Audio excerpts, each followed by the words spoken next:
Donkey root जाना पड़ेगा नीचे वाली से पनामा। मैं मजबूर हो गया था क्योंकि मैं पैसे आधी आधी अमाउंट उधर ही ले लेते हैं ये। कितनी अमाउंट दे दी थी तब तक? उधर मैंने 25 लाख दिया था इनको। ते गलत तरीके से कि दुनिया के किसी भी कंट्री के अंदर जाना और वहाँ जाके पैसे कमाना। डंकी नाम जितना सुनने में बड़ा आसान लगता है, डोंकी जिसको गधा बोला जाता है, लेकिन डंकी का असली मतलब होता है कूदना और फांदना। The guys, the person, those who are illegally migrate the other countries without proper document, without proper passport, without proper visa, that is called donkey procedure। आज का टॉपिक यही है, इसी टॉपिक में बात करेंगे। ये उन बच्चों के लिए है, उस यंग जनरेशन के लिए है जो जाना तो चाहते हैं बड़ी बड़ी कंट्रियों के अंदर, लेकिन तरीके थोड़ा सा गलत होते हैं। ये एक एजुकेशनल वीडियो के तौर पे देखिए इसको। चलिए पहले वीडियो एक साथ मिलके देखते हैं, उसके बाद इसके ऊपर मैं अपना रिएक्शन करूंगा। मेरे को बोलता था उधर, मेरे को 2 महीने रुकना पड़ा ब्राज़ील जाके, 2-2.5 से, क्योंकि उधर खाने का भी अपने पास पैसा लगाना पड़ता था, रूम रेंट भी रहना पड़ता था। बोलता है इधर से नहीं काम होएगा तो आप डोंकी रूट जाना पड़ेगा नीचे वाली से पनामा। मैं मजबूर हो गया था क्योंकि मैं पैसे आधी अमाउंट उधर ही ले लेते हैं ये। कितनी अमाउंट दे दी थी तब तक? उधर मैंने 25 लाख दिया था इनको।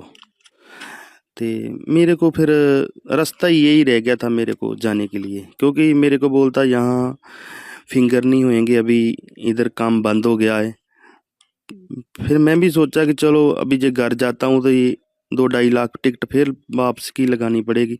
फिर मैं पनामा निकला। पनामा में मैम बहुत मुश्किल है, बहुत डेंजरस है। चलो पार हो गया, भगवान ने किया, अच्छा हो गया।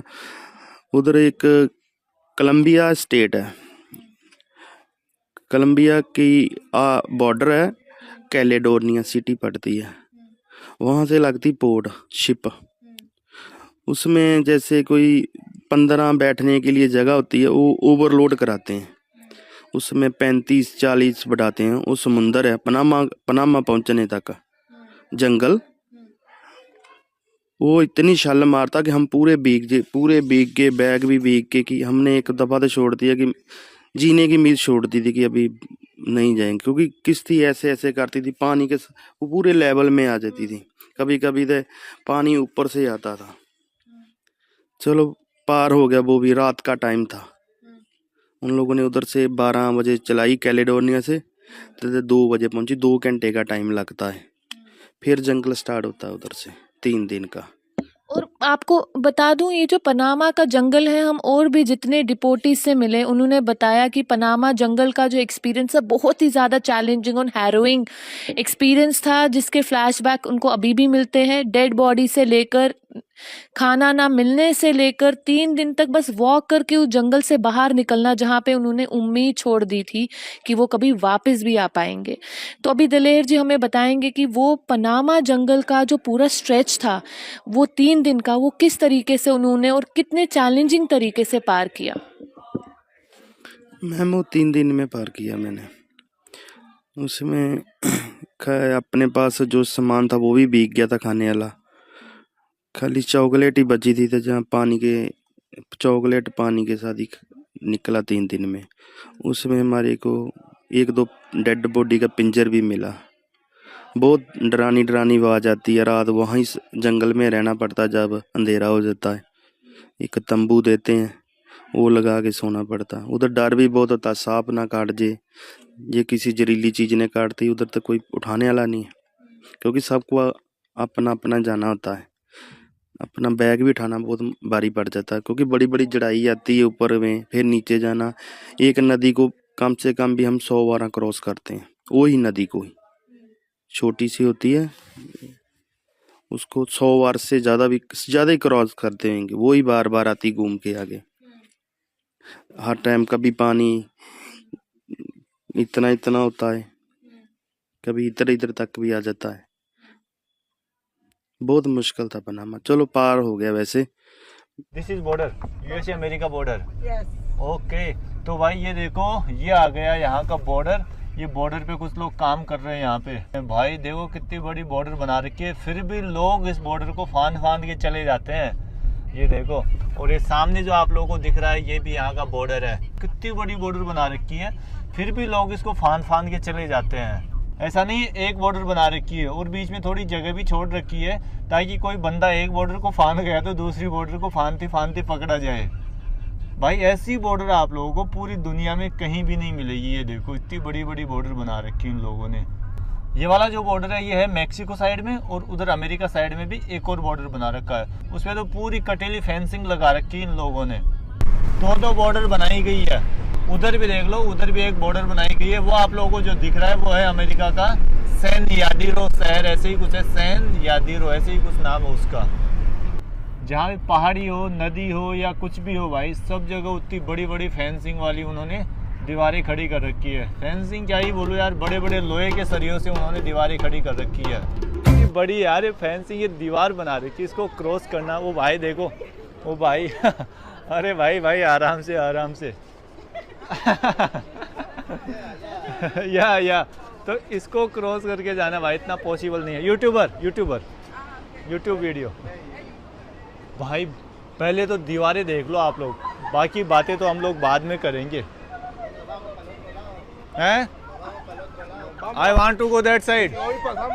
You also? Let's go. Okay, come you.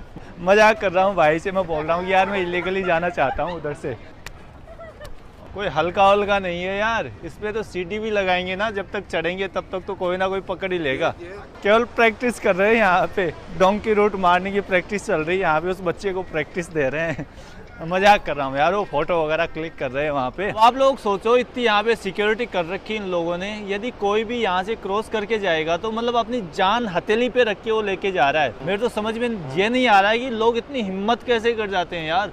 और ये तो छोड़ो, यहाँ तक पहुँच गए वो तो चलो दूर की बात है, ब्राज़ील से शुरू करते हैं, कोलंबिया से शुरू करते हैं, पनामा से शुरू करते हैं। भाई जो इतने जंगलों को पार करते हुए, इतनी कठिनाइयों को पार करते हुए, बीच में पहाड़ आएंगे, जंगल आएंगे, पता नहीं क्या क्या मुसीबतें आएगी, और उन मुसीबतों को झेलते झेलते वो यहाँ तक पहुँचेंगे और फिर यहाँ पे यार इतनी बड़ी दीवार को क्रॉस करके जाएंगे। मैंने मेरी लाइफ में इतनी टाइट सिक्योरिटी, ऐसी बॉर्डर कभी भी नहीं देखी है। और मेरे तो ये समझ में नहीं आ रहा है कि यार ये लोग 40-40, 50-50 लाख, 30-30 लाख, 20-20 लाख देख के यहाँ पे आते हैं। 40-50 लाख देने के बाद भी भाई ये शॉर्ट ही नहीं होती कि भाई वो यहाँ से क्रॉस कर जाएंगे, और उनके माँ बाप भी दे देते हैं यार उनको 40-40, 50-50 लाख। मेरा मानना तो है कि भाई किसी बंदे के पास 40-50 लाख होना तो यार वो इंडिया में आराम से अपना खुद का काम धंधा करे। भाई इंडिया में भी बहुत सारी अपॉर्चुनिटीज है। बहुत सारे लोग ना बढ़िया लाइफ के चक्कर में आते हैं यहाँ पे, लेकिन बहुत सारे लोग भाई यहाँ पे फंस के भी रह जाते हैं। और एक बात पता है क्या, यदि आप लोग यहाँ पे आ भी गए, बॉर्डर क्रॉस कर भी ली, मान लो डंकी रूट मार मूर के, कैसे भी छलांग मार मूर के, फांद फूंद के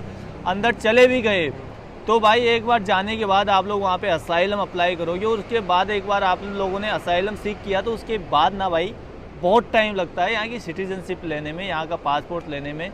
ये मान के चलो कि 25-25 साल लोग अटके रहते हैं उसके चक्कर में, और आप उसके बाद अपने घर नहीं जा पाओगे, और एक बार चले गए तो वापस नहीं आ पाओगे। तो कुल मिला के जो बंदा आ रहा है ना यहाँ पे डोंकी रूट मार के, लाइफ में मुसीबतें ही मुसीबतें हैं। कितना टाइम लगे यार भाई यहाँ पे डॉक्यूमेंट्स वगैरह बनने में, कोई अता पता नहीं। 20 साल, 25 साल, 30 साल, 15 साल, 10 साल। मेरे से तो 2 महीने मुश्किल से घर से दूर रहा जाता है। 25-25 साल आप लोगों को अपने घर वालों से दूर रहना पड़ेगा। यहाँ पे आके छोटे मोटे काम करने पड़ेंगे, पेट्रोल पंप पे काम करोगे, रेस्टोरेंट वगैरह में काम करोगे, यही छोटे मोटे काम करोगे। यहाँ पे आके डिप्रेशन का शिकार हो जाओगे यहाँ पे आके, मतलब यहाँ की लाइफ स्टाइल देखोगे, छोटे मोटे काम करोगे। आप लोग सोचोगे यार इससे बढ़िया तो इंडिया में ही था। देखो आना ही है ना किसी को तो यार लीगली ना वीज़ा लेके आओ भाई। और आप लोगों को यहाँ पे चारों तरफ आर्मी वाले मिल जाएंगे। देखो शायद मुझे ऐसे लगता है कि मैं वीडियो बना रहा हूँ इसलिए बंदा यहाँ पे आके खड़ा हो गया है। वो देखो नीचे भी आर्मी वाले हैं। पता नहीं ऐसा ट्रेंड बन गया है कि भाई चलो चलो अमेरिका चलो, अमेरिका चलो, वहाँ पे लाइफ बड़ी मस्त है, बढ़िया लाइफ कटेगी। Sorry YouTuber India, no I don't need, just making video. ये लोग ना इलीगली आते हैं ना, इससे जो नॉर्मल ट्रेवलर होते हैं, जैसे मेरे जैसे, मैं नॉर्मल ट्रेवलर हूँ यार, जेन्युइन ट्रेवलर हूँ, तो मेरे जैसे लोगों को दिक्कतें होती है। आप लोग देखो, पहले यूरोप की भी 1-2 कंट्रीज वीज़ा ऑन अराइवल थी, लेकिन आजकल जो यूरोपियन कंट्रीज भी है ना भाई, वो भी वीज़ा ऑन अराइवल बंद कर दिया उन्होंने। ऐसा सीन, यहाँ पे पुलिस वाले आप लोगों को चारों तरफ मिल जाएंगे।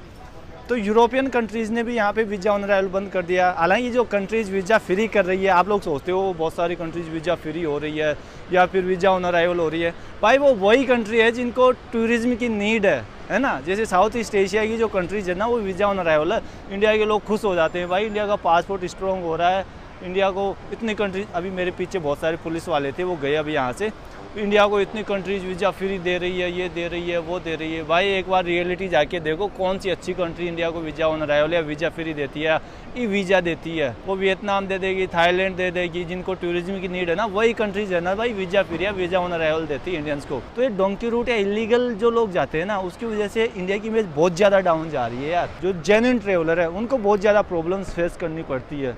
अब मैं तो मेरी बताऊं भाई, देखो मेरे को यूएसए का वीज़ा पहली बार में मिल गया है ना, लेकिन ऑस्ट्रेलिया ने 2 बार मेरा वीज़ा रिजेक्ट कर दिया, क्योंकि अपने लोग जाते हैं वहाँ पे टूरिस्ट वीज़ा लेके जाएंगे, मान लो टूरिस्ट वीज़ा मिल गया तो टूरिस्ट वीज़ा लेके वहाँ पहुँच जाएंगे और वहाँ से वापस नहीं निकलेंगे, वहाँ पे जाके अपना कोई काम धंधा खोल लेंगे।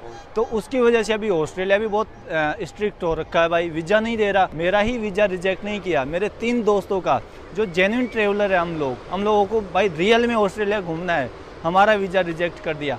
और ऐसा नहीं भाई पैसा, आप लोग सोचोगे भाई पैसा दिखाओ, ये दिखाओ, वो दिखाओ, क्यों नहीं देगा वीज़ा। 30-30 लाख, 40-40 लाख, 50-50 लाख हम लोगों ने बैलेंस तो किया था, लेकिन फिर भी नहीं मिला। जेन्युइन ट्रेवलर है उनको दिक्कत होती है डंकी रूट की वजह से। जो भी डंकी रूट मारने की सोच रहा है तो यार वो एक बार थोड़ा सा अपनी कंट्री के बारे में भी सोचे, थोड़ा सा खुद के बारे में भी सोचे, थोड़ा सा खुद की फैमिली के बारे में भी सोचे। क्योंकि जिस तरीके से आपने उस पंजाबी लड़के की कहानी सुनी, जिसने इतना पैसा खर्च किया, 30-40 लाख वॉट एवर जो भी इसने खर्चा किया, और जिस एजेंट के थ्रू गया, उस एजेंट ने उसको क्या प्रॉमिस किया था, उसको बोला था कि आप ब्राज़ील में पहुंचो, मैं ब्राज़ील से आप सीधा अमेरिका पहुंच जाएंगे। बट ब्राज़ील में पहुंचने के बाद उसके साथ जो हुआ, उसने खुद बताया कि मेरे साथ क्या क्या हुआ। मुझे पनामा के जंगलों से होते हुए, पानी से होते हुए, जिस बोट में उसने सफ़र किया, वो बोट नॉर्मली एक लिमिटेड लोगों के लिए होती है, बट पैसे कमाने के लिए जो वहाँ के बोट के ऑनर हैं, उन्होंने वो मैक्सिमम लोगों को भर के ले जाते हैं। आप लोगों को ये जानकारी होनी चाहिए, जो बोट का नाविक होता है उसको तैरना भी आता है, उसको उस जगह का एक्सपीरियंस होता है, बट जो बाहर से बंदे जाते हैं, दूसरी कंट्री से बंदे जाते हैं, उनको न तो उसमें से कई लोग होंगे जिनको तैरना नहीं आता, न उस समुद्र की गहराई का पता होता है, न उस एरिया का पता होता है। पनामा एक ऐसा खतरनाक जंगल है जिसको आप गूगल में सर्च कर सकते हैं। पनामा एक दुनिया का सबसे बड़ा फॉरेस्ट एरिया है, जहां हर टाइप की जंगली जानवर और पाए जाते हैं। आप इतना बड़ा रिस्क लेके एक दूसरी कंट्री में जा रहे हैं, और वो भी पैसा कमाने के लिए, और इतना पैसा खर्च करके, मेरे हिसाब से ये टोटली रॉन्ग है। इसमें आपकी जान भी जा सकती है, आपकी खुद की एक सिक्योरिटी का मैटर है। दूसरा, साथ साथ आप जिस कंट्री से बिलोंग करते हैं उस कंट्री के लिए भी एक बदनामी का सबक होता है। ये कोई भी जो भी न्यू जनरेशन है, जिसको शॉर्टकट तरीके से पैसे कमाने की होड़ लगी रहती है कि छोटी उम्र में जल्दी से जल्दी पैसा अर्न कर लिया जाए। आप पैसा अर्न करने के लिए इतना बड़ा जोखिम क्यों उठाते हैं? आपकी भगवान ने एक बार ये लाइफ दी है, ये शॉर्टकट रास्ते कब कहाँ ले जाएं किसी को पता नहीं होता है। आप ये बहुत बड़ा जुआ खेल के जा रहे हैं, बहुत बड़ा रिस्क उठा के जा रहे हैं। ये डंकी शब्द जो है, मैं बता देता हूँ, डंकी शब्द एक पंजाबी वर्ड है, जिसको डंकी मतलब पंजाबी लैंग्वेज में बोलते हैं कूदना फांदना, उसी से ये शब्द निकला है डंकी, जिसको कि इलीगल तरीके से माइग्रेट होना किसी दूसरी कंट्री के अंदर, that is called the dunki procedure. ये डंकी प्रोसीजर के अंदर आपको आपके यहाँ जो आपकी कंट्री के अंदर जो भी आपके एजेंट हैं, जो आपको ये लालच देते हैं कि आपको वहाँ पे इतनी बड़ी सैलरी मिलेगी, आप जो अभी मुझे इतना पैसा दे रहे हैं वो आप 1 साल में रिकवर कर लेंगे, बट उनके साथ होता कुछ और है। जिस तरह से आपने देखा मैक्सिको जो कि अमेरिका का बॉर्डर है, अमेरिका के अंदर किस तरह से फेंसिंग की है, किस तरह से बाउंड्री की है, आपको देख के भी घबराहट हो जाएगी कि इतनी बड़ी फेंसिंग को आप सोच भी नहीं सकते कि उसको फांद के, उसको कूद के आप अमेरिका के अंदर चले जाए। ये बहुत ही हॉरेबल है, बहुत ही शॉकिंग है। और जिस तरह से उस बंदे ने अपनी कहानी बताई, कितना बड़ा दर्द है, वो वापस बच के आ गया। वो बोल रहा था कि 3 दिन तक पैदल चलना है और जहां अंधेरा होता है जंगलों में वहीं रात गुजारनी है। सांप, कीड़े और जंगली जानवरों से खतरा अलग बना रहता है। उसके बाद मैंने पहले ही बोला, बीच में आपके समुद्र आते हैं, नदियां आती है, उनको पार करना। एक तरफ से आप बहुत ही totally, this is the totally illegal procedure to enter any other country. आपको अगर पैसा कमाना है, आपको अगर जाना ही है, आप अपना वैलिड वीज़ा बनाइए, वैलिड पासपोर्ट बनाइए, वैलिड तरीके से आप किसी भी कंट्री में जाइए। आप आजकल बहुत सी कंट्रियां हैं जो ऑन अराइवल आपको वीज़ा दे रही हैं। जब आप वहां पहुंचेंगे तो आपको वीज़ा मिलेगा, लेकिन वो बहुत सी वो कंट्रियां होती हैं जिनको अपना टूरिज्म हब को बढ़ावा करना है, टूरिस्ट को बढ़ाना है। लेकिन अमेरिका, ऑस्ट्रेलिया, कनाडा, ये एक ऐसी कंट्री हैं जो पावरफुल कंट्री है, इनकी इकोनॉमी अच्छी है, तो इलीगल तरीके से आने वाले लोगों के ऊपर ये कड़ी कार्रवाई करती हैं। उसके बाद हो सकता है आपकी ज़िंदगी के साथ और आपके साथ क्या होगा इलीगल तरीके से, अगर आप डंकी तरीके से अगर आप जाते हैं किसी भी कंट्री में, तो ये बहुत गलत तरीका है, बहुत रॉन्ग प्रोसीजर है। आप राइट तरीके से जाइए, राइट वे से जाइए, कोई आपको मना नहीं कर रहा है। आप अपनी जॉब कीजिए, अपने खुले मन से रहिए उस कंट्री के अंदर। आपके पास लीगल तरीके के अगर सब डॉक्यूमेंट है तो nobody will ask you, but आपके पास इलीगल डॉक्यूमेंट है, इलीगल तरीके से आपने एंट्री की है, तो आपको कभी भी वहाँ भी अगर इन केस अगर आप उस कंट्री में पहुँच भी गए, इन केस आपकी सरप्राइज चेकिंग हो गई या somebody has asked to you who are you, which country you belong, तो आपके लिए एक मुसीबत खड़ी हो सकती है। You can not produce your proper document, तो आपको सज़ा भी हो सकती है। उसके बाद अगर एक बार आपको बिहाइंड द बार हो गए, एक बार आपको सज़ा हो गई, तो आप जब कम बैक करेंगे अपनी कंट्री, तो you are not entitled to got the government service. तो ये एक बहुत बड़ा लेसन वाली वीडियो थी। अगर ये वीडियो का रिएक्शन मेरा अच्छा लगा तो आप अपनी राय, अपनी कमेंट्स और मेरे चैनल को सब्सक्राइब ज़रूर कीजिएगा।